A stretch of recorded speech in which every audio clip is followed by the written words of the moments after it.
অস্ত্র হাতে তৃণমূল ছাত্র পরিষদের নেতার ছবি ভাইরাল। মালদায় অস্ত্র হাতে তৃণমূল ছাত্র পরিষদের নেতার ছবি ভাইরাল সোশ্যাল মিডিয়ায়। যদিও ভাইরাল হওয়া সেই ছবির সত্যতা যাচাই করেনি আমরা।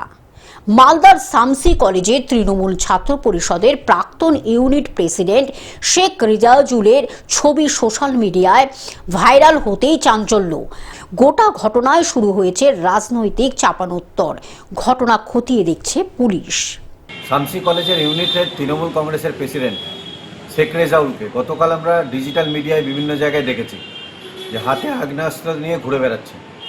আমরা ভারতীয় জনতা পার্টি বলতে চাই যে এই সন্ত্রাস, এই গুন্ডা, এই তোলাবাজদের বিরুদ্ধেই কিন্তু স্বতঃস্ফূর্তভাবে মানুষ ভারতীয় জনতা পার্টিকে আশীর্বাদ করে পশ্চিমবঙ্গে ক্ষমতায় এনেছে এবং এই সন্ত্রাসের দমন করার জন্যই কিন্তু ভারতীয় জনতা পার্টি সরকার হয়েছে।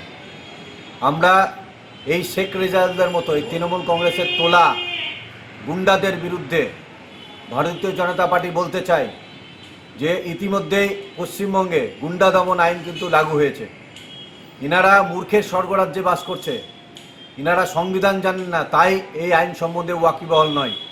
মালদা থেকে অভিষেক দাসের রিপোর্ট, গ্লোব নিউজ। এখন থেকে গ্লোব টিভি দেখুন আপনার স্মার্টফোনে।